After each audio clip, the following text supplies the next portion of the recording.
Hello and welcome back to Mark's House and Garden UK. And as you can probably see, I'm not in my garden at the moment because I'm visiting my sister-in-law Tracy. Hello Tracy. Hi. And these are Tracy's olive trees, and she's had these a few years, and as you can probably see, they're looking a little bit sad. So what I'm going to do is I'm going to remedy that and rehabilitate these olive trees. We're going to follow a process that I've followed many times already, and it only ever works. But before we get started on that, let's have a look at these olive trees and see what we think is wrong with them. So Tracy, talking about these olive trees, looking at them now, describe how they used to look and describe what you can see right now. Well, they used to be green, lots of foliage, fuller, not quite so dry and twiggy looking. So they used to be very healthy and now they're very, very twiggy. Do you think they're dead? Well, there's a few leaves, so yeah. I'm hoping not.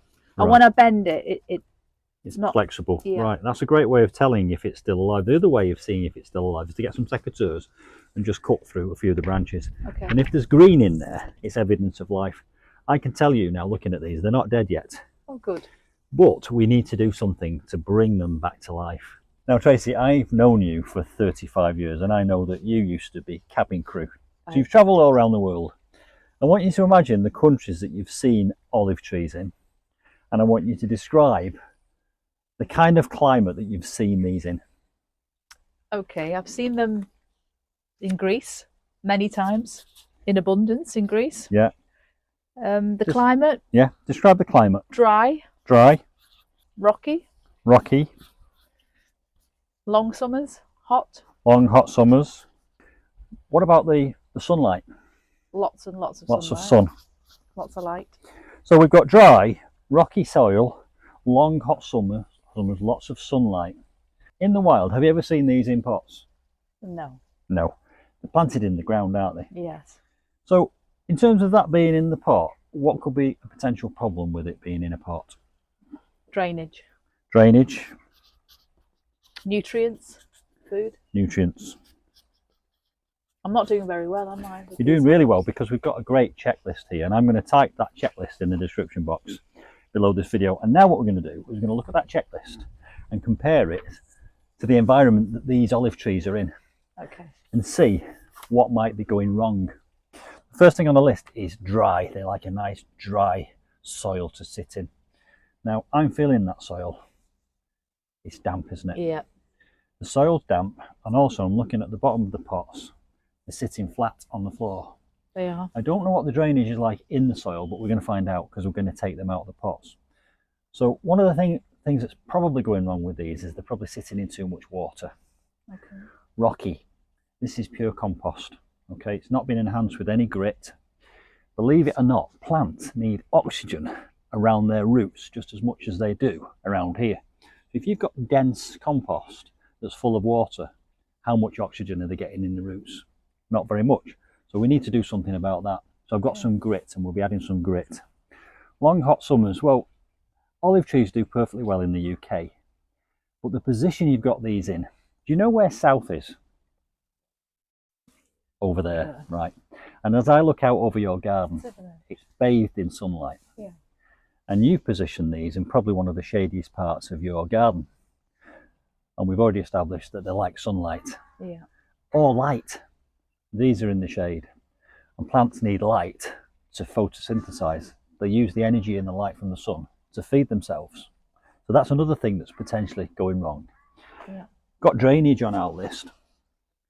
I suspect that these are not draining well. Now I can see there that you've actually got these little black tokens. They were feet. Yeah. And they were sat underneath there, but somehow they've become dislodged. So the ability of the water to drain away from in here is kind of been hindered. Nutrients. Olive trees don't need a lot of nutrients, but when they're not in the ground, they do need feeding. When did you last feed these olive trees? Honestly? Yeah. 2 years ago? 2 years ago, right. They probably need feeding a couple of times every year. And the result of all this is what we can see here. Twiggy trees that are not very happy and need some help. And that's what we're going to do. We're going to help them. The next thing I'm going to do is going to get these out, and we're going to have a look at the root systems of these plants, and then we're going to repot them. I'm going to prune them really quite hard. It will look brutal, it will look aggressive, and you'll think, how can that plant ever survive? But trust me, it will flourish. After what we've done today, these plants are going to come back to life. I'm just going to put this down, and I'm going to try and get those olives out onto this, and then we're going to have a look at the root systems. This is one of those ton bags, and I also think it's a shame to just throw them away, so I've cut it open and it acts as a great tarpaulin. Good idea. These are very, very heavy. I've tried lifting them. So I'm going to do the heavy work over here. We are going to reposition these plants. I've got to get them out of here, and there's a lip on these pots, so it might not be very easy to get them out because they might have grown under that lip. We're going to see. Now, it's going to be a little bit of brute force and ignorance, and they're wedged in. So just behind Tracy, I have a saw. So I'm just going to go in and cut through the roots. Don't worry about damage to the roots because that will stimulate new root growth.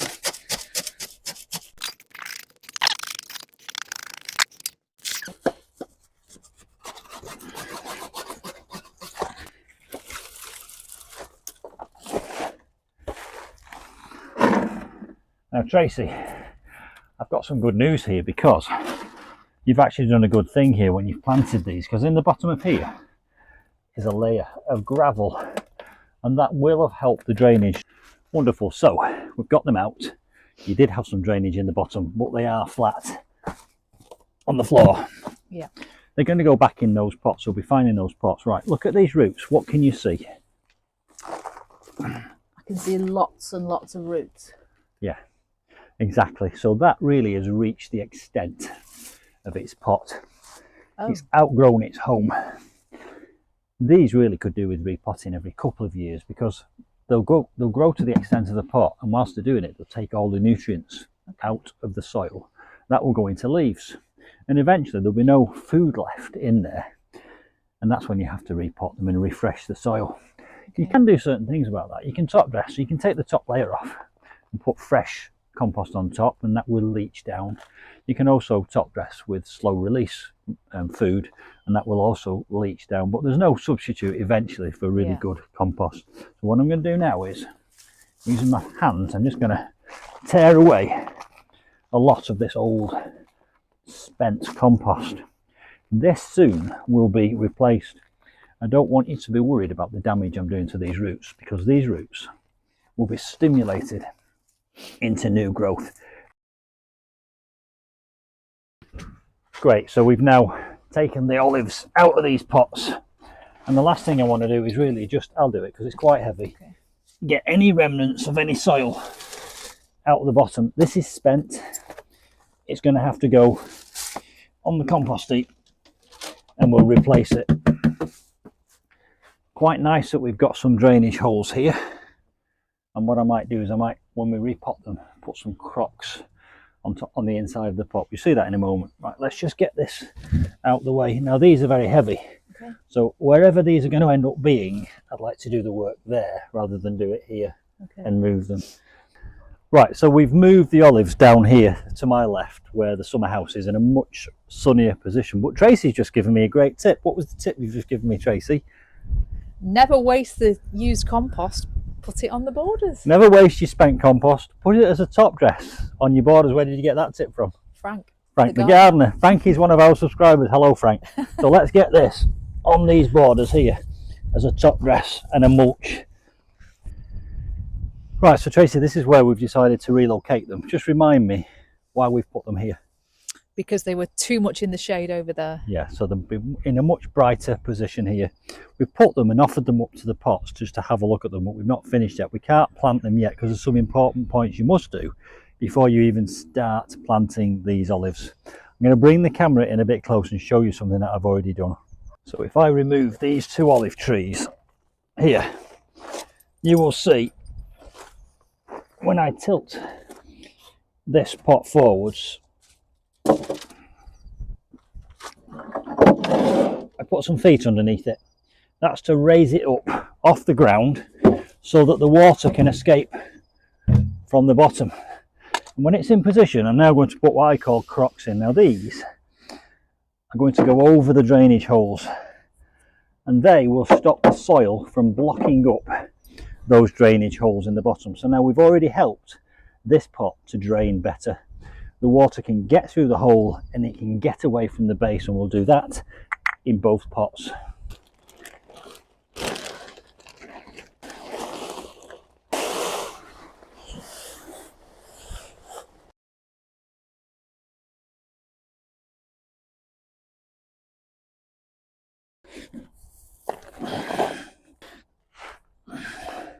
So Tracy, we're now getting near the fun bit where we actually plant these up. There's a couple more steps to go. Let me just recap.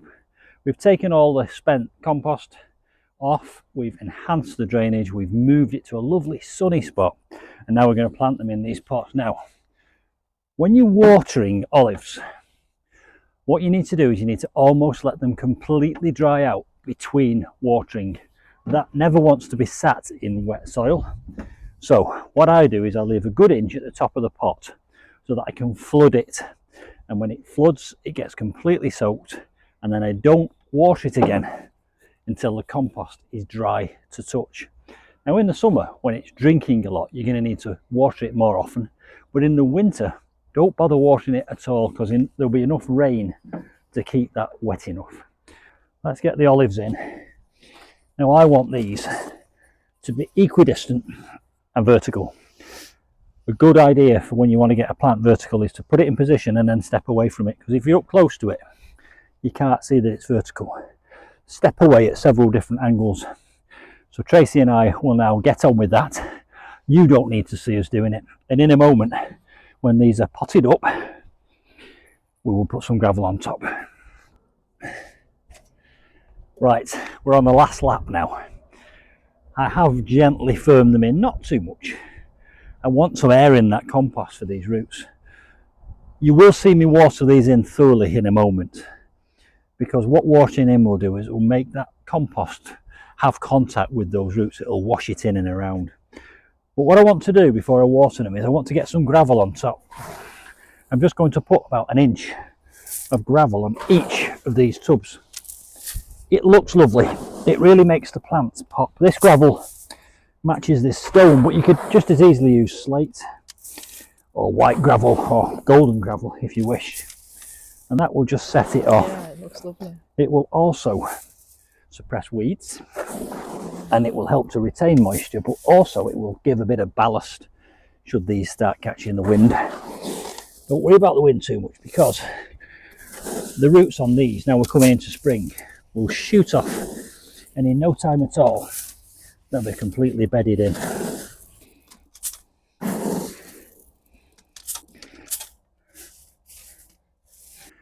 Apart from watering, this is the last bit. What do you think of it so far, Tracy? Oh, I'm really happy, especially with the gravel. It looks so neat and It does. really finishes it off. Kind of. You hear this phrase a lot. It makes it pop, Yeah. but it does, doesn't Yeah, it? It it really does. sets it off, and not only does it look great, it does 2 or 3 other great jobs. Pruning. Yeah. There's hardly any leaves on here, but as I said to you earlier, it's not dead. If I snip into there, what can you see? Green and wet. Totally alive. Nothing wrong with that plant at all. We're going to shape it. Now there's this thing called apical dominance. I don't know if you've heard of it, but what it means is the very tip of a branch sends down a hormone that stops leaves growing on the rest of the branch. So if you take the tip off, leaves will start to emerge below where you've cut it, because you've removed the apex bud off the top. So what we're going to do now is we're going to prune this into a nice ball shape, and trust me, it's going to look completely bald and bare, but within 3 months you'll see thousands of little tiny leaves, and then you'll end up with a lovely ball.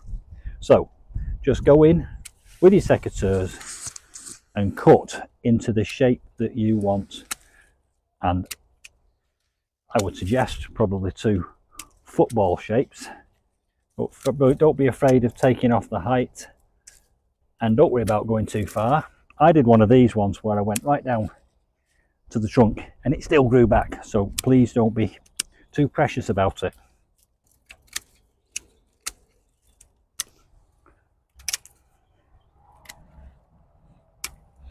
So with the exception of watering, that is the process finished, and I've done this a dozen times, and I'll put some links to some other videos where I show the results. But we will come back in 3 months' time and do an update on these, and I'll be able to show you the lovely brand new growth. What we need to do now is really soak it. So I'm going to get the hose pipe, I'm going to lay it on there, and I'm going to leave it until that is overflowing. When it's overflowing, I'll put it on the second tub, do exactly the same thing, and I will leave it. Now, we will not water them again until they're almost dried out. What do you think, Tracy? Happy? Yeah, I will be when they're green again. Yes. Brilliant. So don't forget to subscribe and hit the notifications bell, and I'll see you soon for some more olive tree rehabilitation adventures. Bye for now.